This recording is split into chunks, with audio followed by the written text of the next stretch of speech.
ल हेर्नुहोस् साथीहरू, यो पहाड कति आश्चर्यजनक छ। अनि काली गण्डकीको तीर, काली गण्डकीले बनाएको नागबेली। अनि यो मरुभूमि जस्तो यो पहाडको बीचमा यो हरियाली गाउँ, सुर्खाङ गाउँ।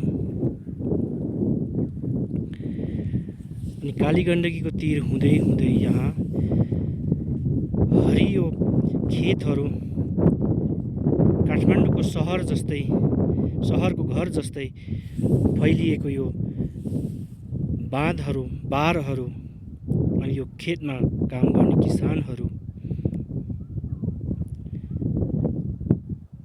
अनि यो मरुभूमिको बीचमा रहेको यो धे गाउँ, अनि यो फेरि अर्को पहाड। कति आश्चर्यजनक छ हाम्रो देश, कति रमाइलो छ।